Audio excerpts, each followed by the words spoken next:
हमारी मांगे पूरी करो, हमारी मांगे पूरी करो, वेतन का भुगतान करो, वेतन का भुगतान करो, हमारी मांगे पूरी करो। जिस घर में बूढ़ी माँ बाप है उस घर में एक ही बेटा है और काम कर रहा है, उसका 5 महीना का सैलरी रोक दिया गया है, तो उस घर का हालात जी आप लोग को वेतन कौन देता है? जी ये वेतन जो है वो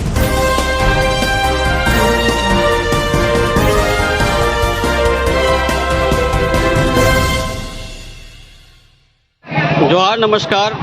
आप देख रहे हैं BNB अपडेट्स। अभी हम सदर अस्पताल में मौजूद हैं और ये देख सकते हैं कि सारा एम्बुलेंस यहाँ पे खड़ी कर दी गई है। और क्या कारण है जो अभी तक यहाँ पे सारा एम्बुलेंस खड़ी की गई है, आइए जानते हैं। कुछ यहाँ पे ड्राइवर बैठे हुए हैं, उनसे जानेंगे कि आखिर कल से धरने में क्यों बैठे हुए, क्या कारण है जो अभी तक धरने में बैठे हुए हैं।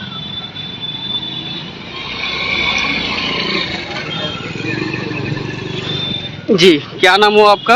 रविकांत देव जी देख रहे हैं कि कल से आप लोग धरने में बैठे हुए, क्या कारण है जो? 2 दिन हो गया है। जी बिल्कुल। और हम लोग वेतन की मांग को लेकर बैठे हुए हैं। जी 5 महीना का जो वेतन है वो हम लोग को अभी मिला है।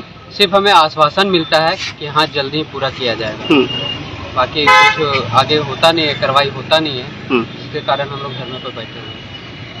अगर कोई इमरजेंसी पेशेंट 108 में अगर डायल करता है तो आप लोग जाएंगे या नहीं जाएंगे? नहीं, अभी हम लोग धरने पे हैं, इसलिए हम लोग नहीं जा सकते हैं। इसके लिए मुझे खेद भी है कि अभी जो सेवाएं हैं वो हम लोग नहीं दे पा रहे हैं। उसके लिए बहुत दुख भी लग रहा है कि हम लोग सेवाएं नहीं दे पा रहे हैं। अभी बहुत सारे वैसे मरीज आए हुए थे कि नहीं चलिए, इसके लिए हम लोग को खेद भी है। रहेंगे आप लोग अनिश्चितकालीन? जी, जब तक हमारी मांग पूरी नहीं होती है हम लोग बैठे रहेंगे। तो आप लोग लेटर दिए या नहीं दिए? जी लेटर दिया हुआ है, सारी जगह लेटर दिए हुए हैं। तो अभी तक आप लोगों से मिलने के लिए कोई नहीं आए हुए? आज दूसरा दिन हो गया आप लोगों का? दूसरा दिन हो गया, अभी तक तो कोई आया नहीं है। तो झारखंड सरकार से आप लोग क्या संदेश देना चाहेंगे, क्या मांग करना चाहेंगे? ये कि हम लोग को जल्दी से जल्दी ये मतलब जो हमारी मांगे हैं वो पूरी करें, ताकि हम लोग अपने काम में आगे आ जाए, ताकि जो दिक्कत हो रही है मरीजों को वो दिक्कत ना हो। तो 5 महीना से आप लोगों को वेतन नहीं मिला, तो आप लोगों का घर कैसे चल रहा है? घर बस हम लोग किसी तरह किसी से मांग के उधार ले लिए, या फिर कोई हेल्प में कोई दे देता है, उसी तरह हम लोग किसी तरह गुजारा कर रहे हैं। बाकी मतलब यूँ समझ लिए कि कर्जा ले रहे हैं आप? कर्जा ही ले रहे हैं। बाकी साल 2022 से ही ऐसा स्थिति उत्पन्न हो गया है। बहुत दयनीय स्थिति हम लोग के साथ हो गया है कि हम लोग ना घर ढंग से चला पा रहे हैं, ना बच्चों को फीस दे पा रहे हैं, ना पढ़ाई लिखाई, कुछ भी नहीं हम लोग अच्छे ढंग से मतलब नहीं कर पा रहे हैं। एक एम्बुलेंस में क्या क्या सुविधा होती है? एक एम्बुलेंस में आपको ये 2 तरह के एम्बुलेंस है जी, एक ALS है, एक BLS है। आपको BLS में है वो आपका ऑक्सीजन है, ठीक है, सक्शन मशीन है, ह्यूमिडिफायर वगैरह, नेबुलाइजर है। और ALS में है वो आपका सिरिंज पंप है, कार्डियो मॉनिटर है उसमें एक्स्ट्रा में। बाकी सक्शन मशीन, नेबुलाइजर वगैरह तो है ही, बाकी एक्स्ट्रा में आपका कार्डियो मॉनिटर है और AED मशीन जिसको बोलते हैं, और सिरिंज पंप, ये सब सुविधाएं दी हुई। हमारे चैनल के माध्यम से और कुछ कहना चाहेंगे? बस यही झारखंड सरकार से अपील है कि हमारी मांगे जल्दी से जल्दी पूरा करें, ताकि हम लोग अपने काम में आगे आ सकें। जी आप लोग को वेतन कौन देता है?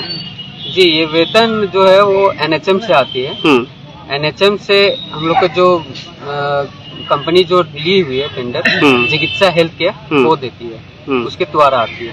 मेरा नाम प्रेम कुमार हुआ, मैं EMT पद पे कार्यरत हूँ अभी सदर हॉस्पिटल हजारीबाग में 108। मैं यही कहना चाहूँगा कि जो पिछले 6 साल से हम लोग लगातार कठिन परिश्रम कर रहे हैं, लोगों को सेवाएं मुफ्त में दे रहे हैं। कोविड के समय में भी आप लोगों को बहुत बड़ा भूमिका रहा है। काल में सारा अधिकारी लोग सब घर में थे, फिर भी हम लोग ने फील्ड में आकर के सबको जान बचाया। बिल्कुल। और अचानक एक नई कंपनी आती है जिसका जीके नाम है, वो अभी वर्तमान में जो कर रहे हैं वो जिकिजा हेल्थ केयर लिमिटेड कंपनी।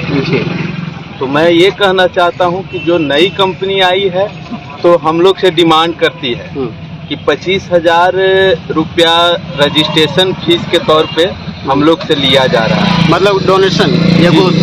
ये डोनेशन नहीं कर सकते, रजिस्ट्रेशन फीस कर सकते रजिस्ट्रेशन हैं फीस जी। लेकिन एक्चुअली देखा जाए तो 5-6 साल से हम कंटिन्यू यहाँ पे जॉब दे रहे हैं, काम कर रहे हैं, और रजिस्ट्रेशन फर्स्ट में ही हो चुका है हम लोग को। तो फिर दोबारा रजिस्ट्रेशन किस बात की जा रही है, जबकि काम सेम ही है। ऐसा नहीं है कि उसका अंदर जाने से काम अलग हो जाएगा। जो काम यहाँ जो जिस चीज़ को वो सिखा रहे थे वो ऑलरेडी हम लोग ने 45 से लेकर के 2 महीने तक ट्रेनिंग किए थे, वो रजिस्ट्रेशन फीस दे करके, और फिर अचानक दूसरी कंपनी हम लोग से 25,000 की डिमांड करती है। तो मैं स्वास्थ्य मंत्री जी से यही कहना चाहता हूँ कि हम लोग से किस बात की 25,000 रुपया ली जा रही है, उसको ना ले। और जो पुराने कैंडिडेट, जो भी पुराने एम्प्लॉय जो है काम कर रहे हैं, उनको पहले उस कंपनी में, जो नई कंपनी आती है उसमें पहले उनको ज्वाइन कराएं। और दूसरी बात मेरा ये है कि कई बार ऐसे होते हैं कि हालात बिगड़ते रहते हैं और बनते रहते हैं। उस दरमियान कभी कोई लड़का या क्रू मेंबर जितने भी हैं कभी छुट्टी जाते हैं, तो एक आध दिन इमरजेंसी होता है तो रुक जाते हैं। तो उसके लेकर के ऑफिस में उसके साथ अत्याचार उसको कर सकते हैं, उसके ऊपर दबाव दिया जाता है। किस तरह का अत्याचार?